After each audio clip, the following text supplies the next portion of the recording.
ईश्वरी एक बड़े ज़मींदार का लड़का था और मैं एक गरीब क्लर्क का, जिसके पास मेहनत मजदूरी के सिवा और कोई जायदाद न थी। हम दोनों में परस्पर बहसें होती रहती थी। मैं जमींदारी की बुराई करता, उन्हें हिंसक पशु और खून चूसने वाले जोंक और वृक्ष की चोटी पर फूलने वाला बंझा कहता। वह जमींदारों का पक्ष लेता, पर स्वभावतः उसका पहलू कुछ कमज़ोर होता था, क्योंकि उसके पास जमींदारों के अनुकूल कोई दलील न थी। वह कहता कि सभी मनुष्य बराबर नहीं होते, छोटे बड़े हमेशा होते रहते हैं और होते रहेंगे। लचर दलील थी। किसी मानुषीय या नैतिक नियम से इस व्यवस्था का औचित्य सिद्ध करना कठिन था। मैं इस वाद विवाद की गर्मी में अक्सर तेज हो जाता और लगने वाली बात कह जाता, लेकिन ईश्वरी हार कर भी मुस्कुराता रहता था। मैंने उसे कभी गर्म होते नहीं देखा। शायद इसका कारण यह था कि वह अपने पक्ष की कमजोरी समझता था। नौकरों से वह सीधे मुंह बात नहीं करता था। अमीरों में जो एक बेदर्दी और उद्दंडता होती है, इसमें उसे भी प्रचुर भाग मिला था। नौकर ने बिस्तर लगाने में ज़रा भी देर की, दूध ज़रूरत से ज़्यादा गर्म या ठंडा हुआ, साइकिल अच्छी तरह साफ नहीं हुई, तो वह आपे से बाहर हो जाता। सुस्ती या बदतमीज़ी उसे ज़रा भी बर्दाश्त न थी, पर दोस्तों से और विशेषकर मुझसे उसका व्यवहार सौहार्द और नम्रता से भरा हुआ होता था। शायद उसकी जगह मैं होता तो मुझ में भी वही कठोरताएं पैदा हो जाती जो उसमें थी, क्योंकि मेरा लोक प्रेम सिद्धांतों पर नहीं, निजी दशाओं पर टिका हुआ था। लेकिन वह मेरी जगह होकर भी शायद अमीर ही रहता, क्योंकि वह प्रकृति से ही विलासी और ऐश्वर्य प्रिय था। अब की दशहरे की छुट्टियों में मैंने निश्चय किया कि घर न जाऊंगा। मेरे पास किराए के लिए रुपये न थे और न घर वालों को तकलीफ देना चाहता था। मैं जानता हूँ वे मुझे जो कुछ देते हैं वह उनकी हैसियत से बहुत ज़्यादा है। उसके साथ ही परीक्षा का ख्याल था। अभी बहुत कुछ पढ़ना है। बोर्डिंग हाउस में भूत की तरह अकेले पड़े रहने को भी जीना चाहता था। इसलिए जब ईश्वरी ने मुझे अपने घर का न्योता दिया तो मैं बिना आग्रह के राज़ी हो गया। ईश्वरी के साथ परीक्षा की तैयारी खूब हो जाएगी। वह अमीर होकर भी मेहनती और ज़हीन है। उसने इसके साथ ही कहा, लेकिन भाई एक बात का ख्याल रखना, वहाँ अगर ज़मींदारों की निंदा की तो मामला बिगड़ जाएगा और मेरे घर वालों को बुरा लगेगा। वह लोग तो असामियों पर इसी दावे से शासन करते हैं कि ईश्वर ने असामियों को उनकी सेवा के लिए ही पैदा किया है। असामी भी यही समझता है। अगर उसे सुझा दिया जाए कि जमींदार और असामी में कोई मौलिक भेद नहीं है, तो ज़मींदारी का कहीं पता न लगे। मैंने कहा, तो क्या तुम समझते हो कि मैं वहाँ जाकर कुछ और हो जाऊँगा? हाँ, मैं तो यही समझता हूँ। तुम गलत समझते हो। ईश्वरी ने इसका कोई जवाब न दिया। कदाचित उसने इस मामले को मेरे विवेक पर छोड़ दिया, और बहुत अच्छा किया। अगर वह अपनी बात पर अड़ता तो मैं भी जिद पकड़ लेता। सेकंड क्लास तो क्या, मैंने कभी इंटर क्लास में भी सफ़र न किया था। अब की सेकंड क्लास में सफ़र का सौभाग्य प्राप्त हुआ। गाड़ी तो 9 बजे रात को आती थी, पर यात्रा के हर्ष में हम शाम को स्टेशन जा पहुँचे। कुछ देर इधर उधर सैर करने के बाद रिफ़्रेशमेंट रूम में जाकर हम लोगों ने भोजन किया। मेरी वेशभूषा और रंग ढंग से पारखी खानसामों को यह पहचानने में देर न लगी कि मालिक कौन है और पिछलग्गू कौन। लेकिन न जाने क्यों मुझे उसकी गुस्ताखी बुरी लग रही थी। पैसे ईश्वरी की जेब से गए। शायद मेरे पिता को जो वेतन मिलता है उससे ज़्यादा इन खानसामों को इनाम इकराम में मिल जाता हो। एक अठन्नी तो चलते समय ईश्वरी ही ने दी। फिर भी मैं उन सब से उसी तत्परता और विनय की अपेक्षा करता था जिससे वे ईश्वरी की सेवा कर रहे थे। ईश्वरी के हुक्म पर सबके सब दौड़ते हैं, लेकिन मैं कोई चीज़ मांगता हूँ तो उतना उत्साह नहीं दिखाते। मुझे भोजन में कुछ स्वाद न मिला। यह भेद मेरे ध्यान को संपूर्ण रूप से अपनी ओर खींचे हुए था। गाड़ी आई, हम दोनों सवार हुए। खान सामो ने ईश्वरी को सलाम किया, मेरी ओर देखा भी नहीं। ईश्वरी ने कहा, कितने तमीज़दार हैं ये सब। एक हमारे नौकर हैं कि कोई काम करने का ढंग नहीं।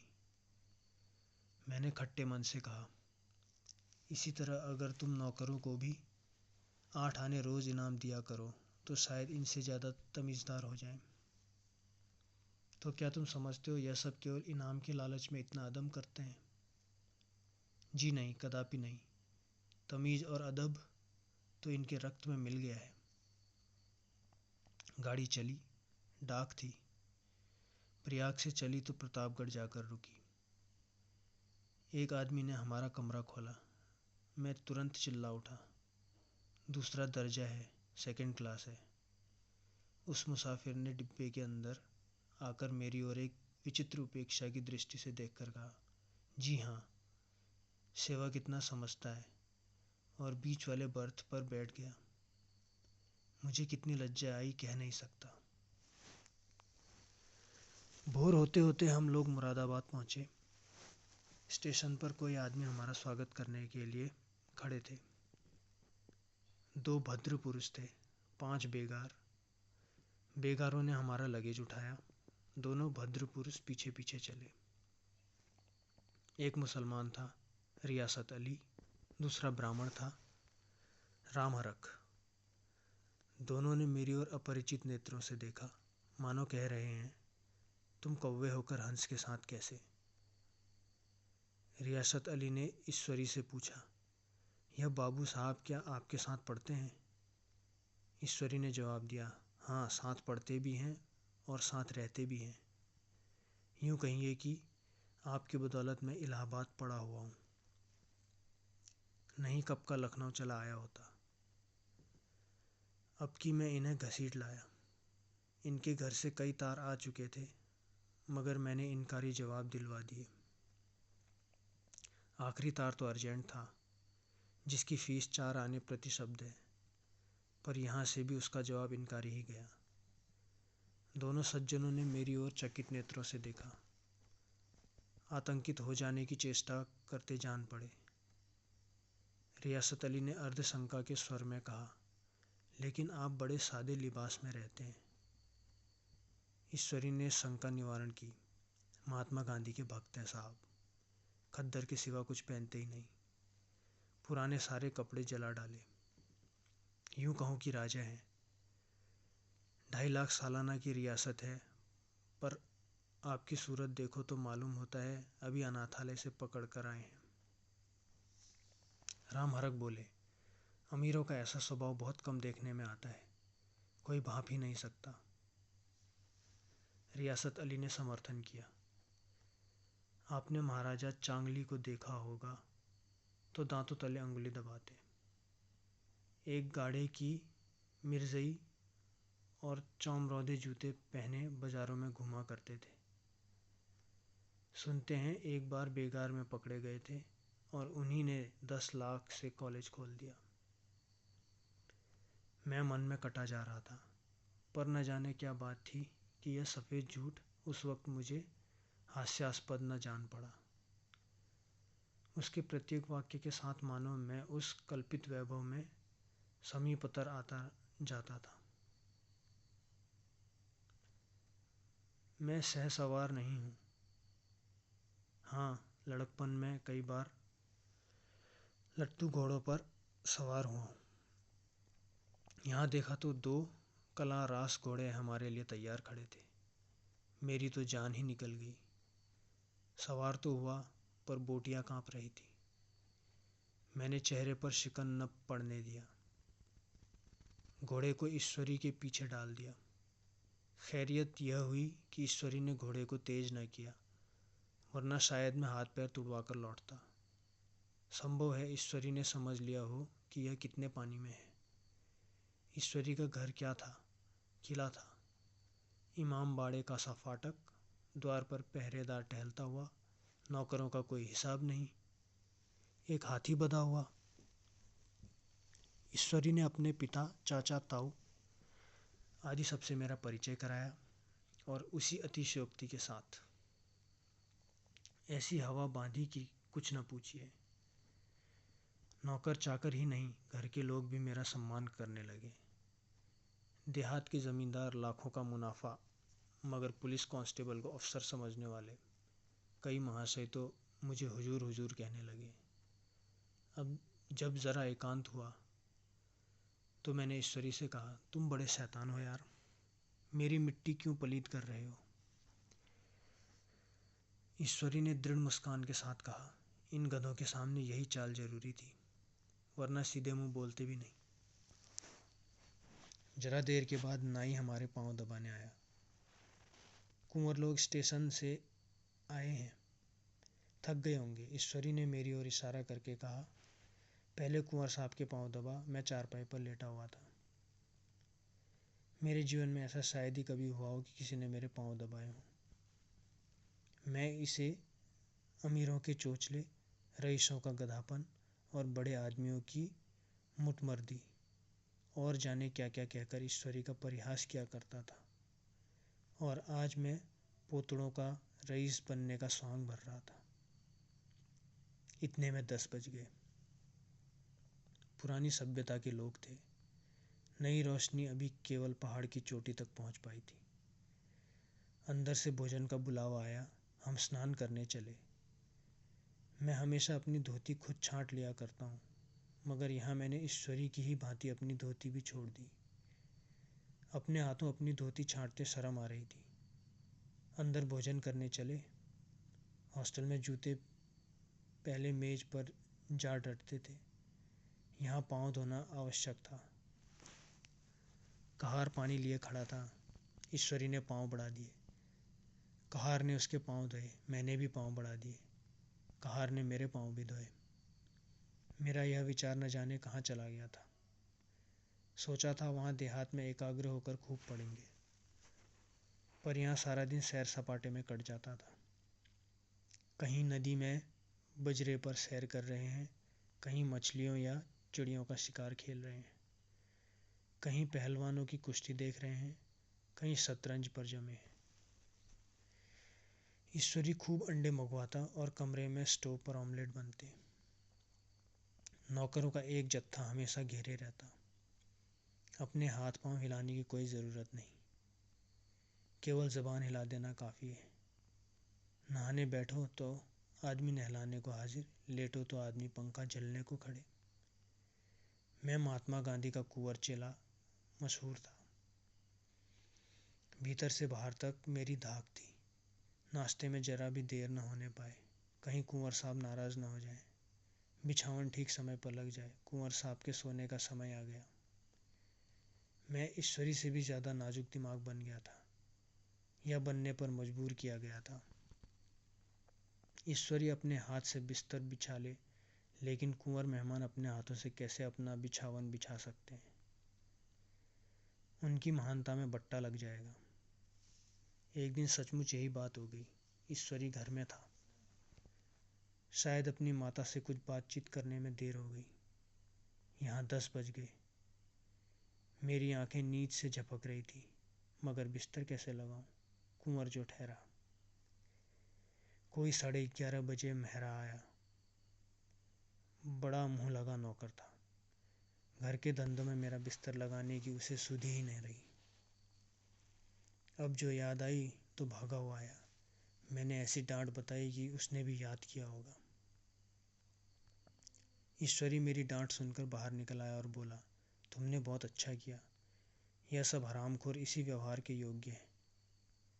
इसी तरह ईश्वरी एक दिन एक जगह दावत में गया हुआ था। शाम हो गई, मगर लैंप मेज पर रखा हुआ था। दिया सलाई भी थी, लेकिन ईश्वरी खुद कभी लैंप नहीं जलाता था। फिर कुंवर साहब कैसे जलाएं? मैं झुंझला रहा था। समाचार पत्र आया रखा हुआ था। जी उधर लगा हुआ था, पर लैंप नदारद। दैव योग से उसी वक्त मुंशी रियासत अली आ गए। मैं उन्हीं पर उबल पड़ा, ऐसी फटकार बताई कि बेचारा उल्लू हो गया। तुम लोगों को इतनी फिक्र भी नहीं है कि लैंप तो जलवा दो? मालूम नहीं ऐसे कामचोर आदमियों का यहाँ कैसे गुजर होता है। मेरे यहाँ घंटे भर निर्वाह न हो। रियासत अली ने कांपते हाथों से लैंप जला दिया। वहाँ एक ठाकुर अक्सर आया करता था, कुछ मनचला आदमी था, महात्मा गांधी का परम भक्त। मुझे महात्मा जी का चेला समझकर मेरा बड़ा लिहाज करता था, पर मुझसे कुछ पूछते संकोच करता था। एक दिन मुझे अकेला देखकर आया और हाथ बांध कर बोला, सरकार तो गांधी बाबा के चेले हैं ना। लोग कहते हैं कि यहाँ स्वराज्य हो जाएगा तो जमींदार न रहेंगे। मैंने शान जमाई, जमींदारों के रहने की ज़रूरत ही क्या है। यह लोग गरीबों का खून चूसने के सिवा और क्या करते हैं। ठाकुर ने फिर पूछा, तो क्यों सरकार, सब जमींदारों की ज़मीन छीन ली जाएगी? मैंने कहा, बहुत से लोग तो खुशी से दे देंगे, जो लोग खुशी से न देंगे उनकी ज़मीन छीननी ही पड़ेगी।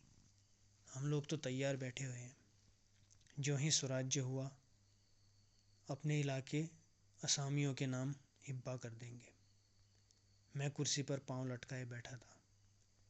ठाकुर मेरे पांव दबाने लगा, फिर बोला, आजकल ज़मींदार लोग बड़ा जुल्म करते हैं सरकार। हमें भी हुजूर अपने इलाके में थोड़ी सी ज़मीन दे दें तो चलकर वहीं आपकी सेवा में रहें। मैंने कहा, अभी तो मेरा कोई इख्तियार नहीं है भाई, लेकिन जो ही इख्तियार मिला मैं सबसे पहले तुम्हें बुलाऊंगा। तुम्हें मोटर ड्राइवरी सिखाकर अपना ड्राइवर बना लूँगा। सुना, उस दिन ठाकुर ने खूब भांग पी और अपनी स्त्री को खूब पीटा और गांव के महाजन से लड़ने पर तैयार हो गया। छुट्टी इसी तरह तमाम हुई और हम फिर प्रयाग चले। गांव के बहुत से लोग हम लोगों को पहुंचाने आए। ठाकुर तो हमारे साथ स्टेशन तक आया। मैंने भी अपना पार्ट खूब सफाई से खेला और अपनी कुबेरोचित विनय और देवत्व की मुहर हर एक हृदय पर लगा दी। जी तो चाहता था हर एक नौकर को अच्छा इनाम दूं, लेकिन वह सामर्थ्य कहाँ थी। वापसी टिकट था ही, केवल गाड़ी में बैठना था, पर गाड़ी आई तो ठस भरी हुई। दुर्गा पूजा की छुट्टियां भोगकर सभी लौट रहे थे। सेकंड क्लास में तिल रखने की जगह नहीं। इंटर क्लास की हालत उससे भी बदतर। यह आखिरी गाड़ी थी, किसी तरह रुक न सकते थे। बड़ी मुश्किल से तीसरे दर्जे में जगह मिली। हमारे ऐश्वर्य ने वहाँ अपना रंग जमा लिया, मगर मुझे उसमें बैठना बुरा लग रहा था। आए थे आराम से लेटे लेटे, जा रहे थे सिकुड़े हुए। पहलू बदलने की भी जगह नहीं थी। कई आदमी पढ़े लिखे भी थे, वे आपस में अंग्रेजी राज्य की तारीफ करते जा रहे थे। एक माँ से बोले, ऐसा न्याय तो किसी राज्य में नहीं देखा। छोटे बड़े सब बराबर। राजा भी किसी पर अन्याय करे तो अदालत उसकी गर्दन दबा देती है।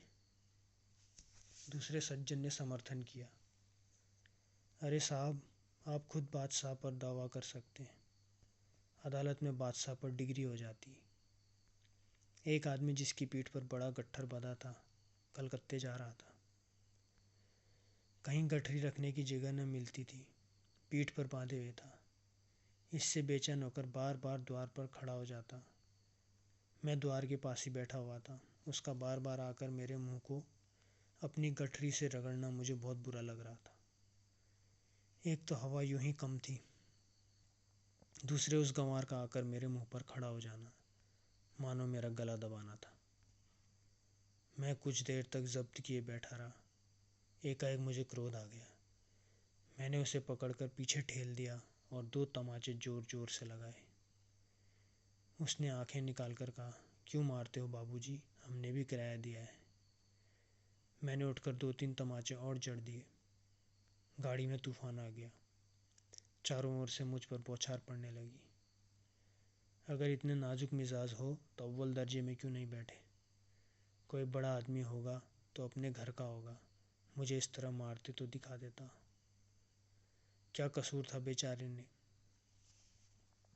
गाड़ी में सांस लेने की जगह नहीं।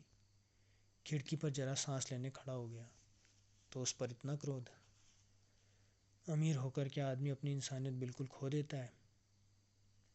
यह भी अंग्रेजी राज है जिसका आप बखान कर रहे थे। एक ग्रामीण बोला, दफ्तरन माँ घुसन तो पावत नहीं उस पर इतना मिजाज। ईश्वरी ने अंग्रेजी में कहा, what an idiot you are Bir. Bir तुम कितने मूर्ख हो। और मेरा नशा अब कुछ कुछ उतरता हुआ मालूम होता था।